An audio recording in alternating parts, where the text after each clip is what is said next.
Good morning বন্ধুরা, চলে এসেছি অনেক দিন বাদে আবার আমার একটা ছোট্ট মিনি ব্লগ নিয়ে।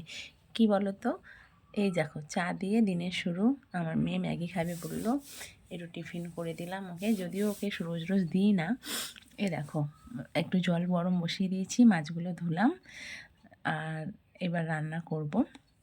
মাংসও ছিল, সব ধুয়ে একেবারে ফ্রিজে রেখে দেওয়া হয়। দেখো মাংস সব ফ্রিজে রেখে দেবো, একদিন একদিন করে করব। এই যে রান্না স্টার্ট করে দিয়েছি। এই দেখো, কারণ সবাই বেরোবে। এই যে বাবা বেরিয়ে গেছে, মেয়ে রেডি হয়ে গেছে যাবে বলে। আর তারপর ওকে টোটোয় দিয়ে এই যে কাজ শুরু। জলের বোতল ভরলাম, তারপর স্নান টান করে যে যাচ্ছি ছাদে। জামা কাপড় অনেক মেলা ছিল, সেগুলো তুলবো, আবার নতুন দেবো। এই দেখো প্রত্যেক দিনই এত জামা কাপড় থাকে আমার।